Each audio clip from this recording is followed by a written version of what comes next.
Mind control is prevalent in all major league sports, from baseball to the Olympics. Until we address this harsh reality, sports players will continue to take a knee to their handlers. When Pete Rose took the fall for illegal betting on players in games back in 1989, I had hoped that the correlation between mind control and bet rigging would finally come to light.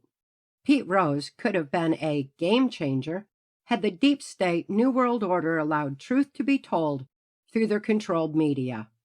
Instead, too many high-level perpetrators' reputations were at stake, so they sacrificed Pete Rose to divert attention from the classified issue of mind control and, above all, their complicity. I know from experience that components of MKUltra mind control include 44 times visual acuity and extreme physical endurance, both of which were capitalized on for a variety of applications, from military to sports.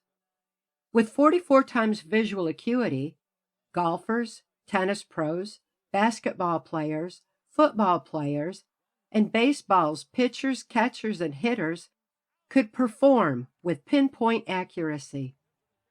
Mind control's heightened physical endurance and program capabilities were also utilized to the point where it even became common for pitchers to throw off their arm.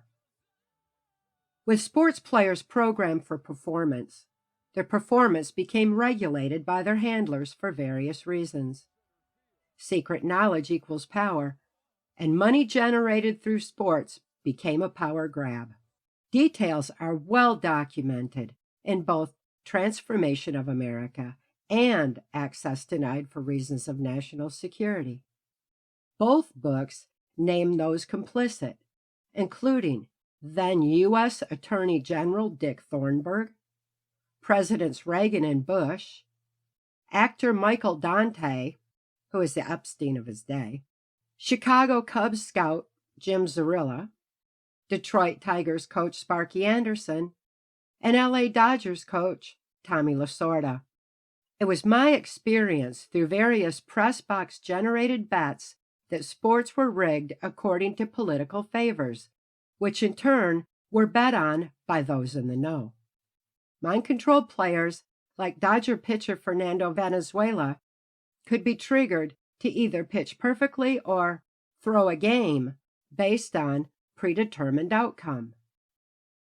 My inside information and experiences were extensive in baseball throughout the 1980s. I was programmed with insider statistics, tipping those in the know who to bet on as instructed. Additionally, I had cause to be on an NCL cruise with Dick Thornburgh and Jim Zarilla to the Dominican Republic's baseball farm, where new players were being recruited. Zarilla attempted to hire me as a graphologist to further screen million-dollar babies for recruitment based on who was highly suggestible. Thornburgh assured Zarilla that my CIA graphology training would not be farmed out to sports.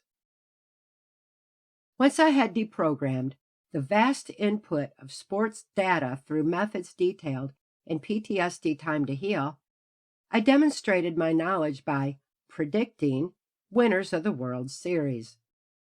With the keys I held, it was easy to predict, for example, that the Toronto Blue Jays would win the series in 1992 and 1993 while Canada was being brought in on the groundwork of NAFTA.